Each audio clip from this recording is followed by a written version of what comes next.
सह्याद्रीच्या दऱ्याखोऱ्यात आणि घनदाट अरण्याच्या कुशीत वसलेली छोटीशी गाव, जिथे निसर्ग समृद्ध आहे पण जगण्याची लढाई मात्र खडतर आहे.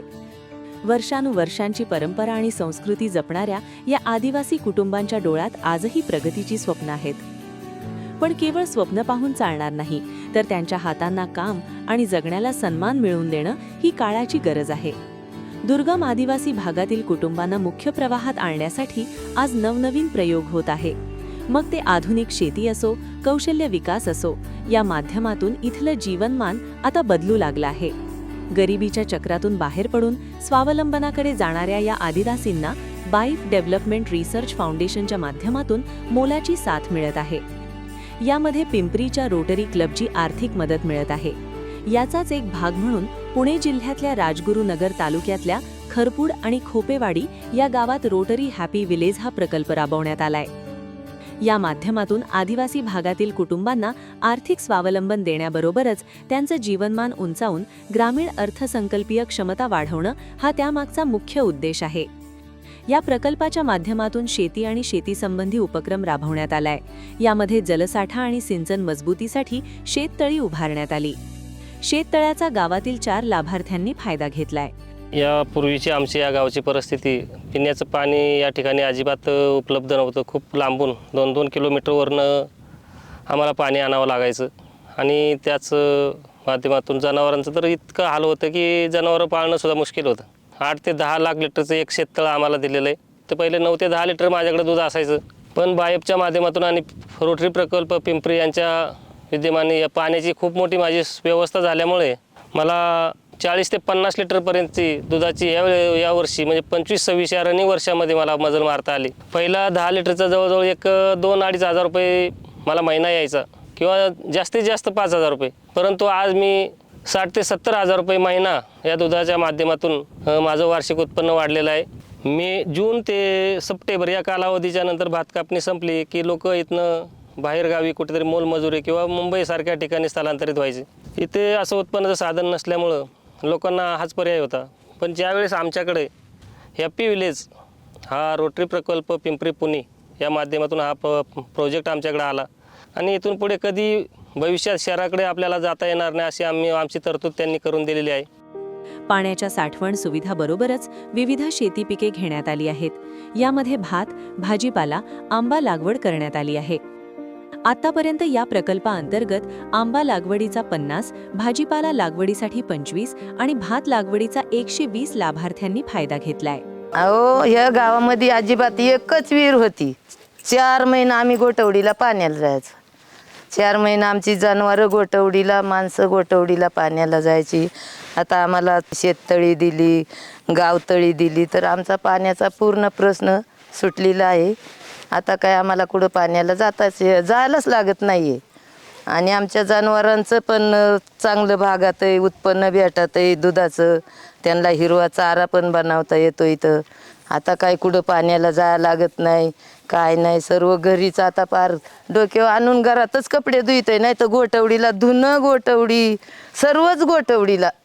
इथं पियाला एक हंडा पण भेटत नव्हता आम्हाला त्या काळात. बाई आणि रोटरीवाल्याने आम्हाला 20 ते 25 झाडं दिली आणि त्याचं उत्पन्न आम्हाला 5-6 वर्षामध्ये गेल्या वर्षी जे उत्पन्न झालं ते 25 ते 30 हजाराचं झालं.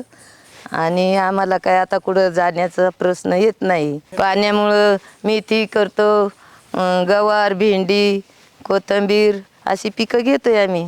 पहिल्यापेक्षा बरं, म्हणजे आम्हाला भाजी जेव्हा खेडला पाईटला जाऊ तेव्हा खाया भेटत होती. आता काय कुठं जायची हे नाही आहे, आता सर्व इथंच भेटतं. यात रोटरी हॅपी विलेज उपक्रमाअंतर्गत पाण्याचा अधिक कार्यक्षम वापर होण्यासाठी सौर जल प्रणाली सुविधा बसवण्यात आली आहे. याचा 25 लाभार्थ्यांनी फायदा घेतला आहे. जे गावाच्या बाजूला जे पाझर तलाव आहे, त्या पाझर तलावाच्या खाली 2 विहिरी मोठ्या त्यांनी खोदून 10 HP सोलर पंपाचं नियोजन करून इथं दिवसा तिथं सोलरची लाईटीची सोय नसल्यामुळं इथं दिवसा त्यांनी काय केलं, सोलर बसून ते इथं दिवसा पाणी भरण्यासाठी आम्हाला उपलब्ध करून दिले. सोलरच्या माध्यमातून आणलेल्या पाण्यामुळं आम्हाला रात्रीचं काही खाली जायची गरज भासत नाही त्या इचू काट्यांमुळं, कारण तर रात्रीचं इथं बिबट्यांची पण खूप हे असते, दहशत असते. त्याच्यामुळं या सूर्यप्रकाशाच्या याच्यावरती आम्हाला दिवसभर ते पिकावरती पाणी द्यायला जमतं आम्हाला. सोलरच्या लिफ्टमुळं काय होतं, आम्हाला लाईट बिलचं अजिबात म्हणजे लाईट बिल विषय नाही राहत, ते वाचतं आमचं. आणि त्याच्यानंतर जे आम्ही भात निघल्यानंतर जे डबल पीक करतो, जे राजमा, फरशी, त्याच्यानंतर मेथी, कोथिंबीर करतो, त्याच्यामुळून आम्हाला फायदा होतो चांगला. याच्यापूर्वी काय आम्हाला पाणी नसल्यामुळं काही भेटत नव्हतं फायदा वगैरे काही. असं मोलमजुरी करायसाठी जायला लागायचं बाहेर मुलकामध्ये, 200-300 रुपये आम्हाला भेटायचे दिवसाला. तर आम्हाला कसं आहे 1 लाख रुपये भेटतात 2-3 महिन्यामध्ये. शेळीपालन आदिवासी भागात मुख्य जोडधंदा आहे. तिथं शास्त्रीय आहार पद्धतीचा वापर केल्यास उत्पन्नात मोठी वाढ होऊ शकते. बोकडांना खाद्य पुरवठ्यासाठी गावातील 24 लाभार्थ्यांनी याचा लाभ घेतलाय.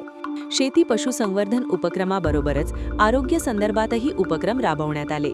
यामध्ये लसीकरण शिबिर, निर्जंतुकीकरण, कीटकनाशक फवारणी, रक्त तपासणी सेवांचा लाभ गावातील 30 लाभार्थ्यांनी घेतला. शेतीला जोडधंदा म्हणून शेळी पालन करतो. आणि पहिल्यापासून आता पहिले तर पारंपरिक असल्यामुळं जनावरांना औषधं वगैरे काही आजार आले तरी समजत नव्हते. तर रोटरी क्लब आणि बायफच्या या संस्थेच्या माध्यमातून कार्यक्रमातून ह्या संस्थेने आम्हाला जनावरांना औषधं, त्यांचं डिवॉर्मिंग, जंतुनाशक करणे आणि आधुनिक पद्धतीने शेळीपालन कसे करायचे हे शिकवलं. त्याच्यामुळे आम्हाला तो फायदा झाला. जनावरांची मरतूक कमी झाली आणि त्याच्यातून आता आम्हाला चांगला फायदा होतोय. आणि आता बकरांना ज्या किमती साईजमुळं मिळत नव्हत्या, त्या डिवॉर्मिंग केल्यानंतर त्यांची साईज वाढली, त्यांची किंमत पण वाढली. त्यामुळे तो शेतकऱ्यांना फायदा व्हायला लागला. परत गोठ्यांमध्ये ते जंतू व्हायचे, ते फवारणी वगैरे ते केल्यामुळं त्यांना पण ते बाहेरचे कीटकनाशक ते त्रास नाही द्यायचे. त्यामुळं मग अजून फायदा झाला त्याचा. बोकडांसाठी जो बोकडा आपण पैदाशीचा निवडतो, त्याची क्वालिटी चांगली होण्यासाठी त्याच्यावरती जास्त फोकस असतो. त्याला औषध पाणी किंवा खाण्याचं जे खुराक असतो ते रोटरीवाले देतात.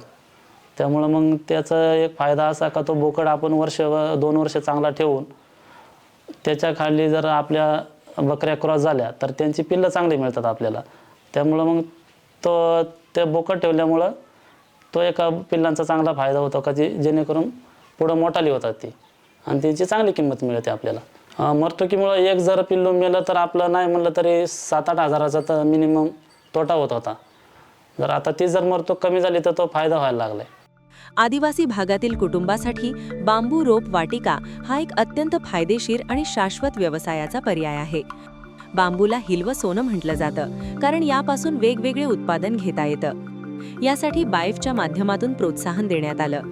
यामुळे गावातील एका कुटुंबाकडून 2000 बांबू रोपं तयार करण्यात आली आहेत. खरपूड आणि खोपेवाडी या गावात सिंचन व्यवस्थापन झाल्यानं पाण्याचा प्रभावी वापर केला गेला. तसंच पशुपालनातून अतिरिक्त उत्पन्न मिळाल्यानं इथल्या गावकऱ्यांना शाश्वत उत्पन्न प्राप्त झालं. शिवाय आरोग्य सेवा आणि कृषी ज्ञानाचा प्रसार झाल्यानं ग्रामीण कुटुंबांना उत्पन्नाचं शाश्वत साधन मिळालं. एकंदरीतच हा प्रकल्प आदिवासी भागात सामाजिक आणि आर्थिक परिवर्तनासाठी खूप महत्त्वाचा टप्पा बनला.